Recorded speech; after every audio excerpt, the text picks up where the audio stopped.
All right, the Godzilla Minus One trailer dropped along with a poster showing us this new Godzilla's look. They announced a December 1st release date, which actually scared me at first because I already booked my trip to Japan and I plan on being there November 3rd this year for Godzilla Day. And I thought for a second that the release date got pushed back. But it seems that November 3rd is the Japanese release date and December 1st is the US release. So thank the Lord. The project had been going under the codename Blockbuster Monster Movie. Very subtle. So what do we see in this 34-second trailer or teaser? Post-war, Japan had lost everything. No lies there.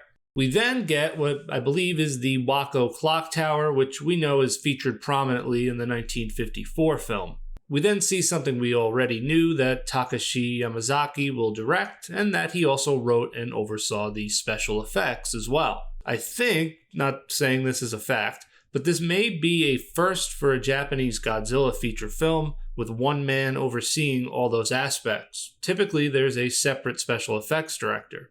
Ishiro Honda sort of ran special effects for All Monsters Attack, but Shinichi Sekizawa wrote the story. We then see more destruction, reminiscent of pictures you'd see of the atomic aftermath or the separate fire bombings of Tokyo. From 0 to minus. I'm not going to pretend like I know what that means, but luckily there was a press release, so let's see what it said. The worst despair in the series' history strikes Japan. After the war, Japan has been reduced to 0. Godzilla appears and plunges the country into a negative state. So I guess there's your -1. The most desperate situation in the history of Japan. Who and how will Japan stand up to it? Alright, so that makes sense, I guess. Japan is basically in ruins, and then Godzilla shows up to make shit worse. I wonder if that means the US military will be there.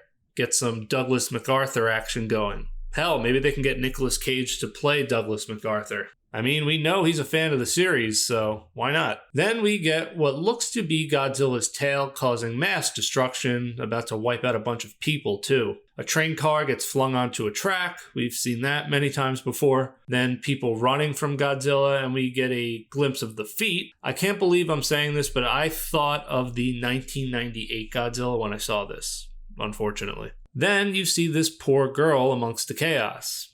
And at this point, it seems they are absolutely going for a dark tone, which you guys know at this point, the series always goes back and forth between tones. This isn't really new. We get the symbol that we saw a few months back, which some people were saying is the shape of Godzilla. I mean, I just see a big G, but whatever. Then we get the title with a narration, Godzilla Minus One.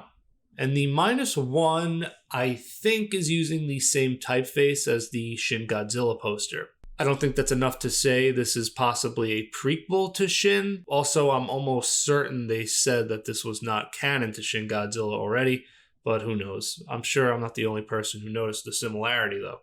Then the money shot. Godzilla taking a bite out of something. I'm assuming it's the train cart we saw crashing earlier. And we hear part of one of the classic Godzilla roars. And that's it. So now, if we go to the poster, the design of this Godzilla seems to line up with the design that Yamazaki used for the Godzilla The Ride, Giant Monsters Ultimate Battle.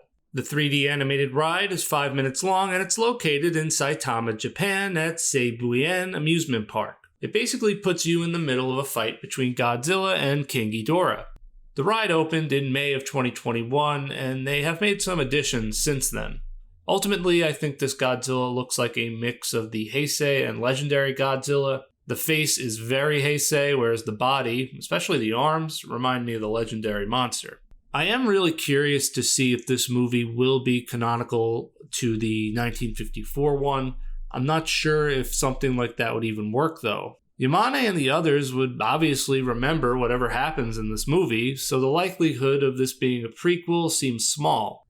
Unless, and I really hope this isn't the case, unless Toho is planning, after this movie, to do a complete remake of the 1954 movie. I don't know how I'd feel about that. Of course, I'd watch it, but I definitely feel that, I don't know, that would be an odd decision. Though I'll admit, financially, it would probably be a really smart decision too. Because then hell, if they did that, they could just remake all of them, at least the Showa era ones. And idiots like me will gladly pay money to see it.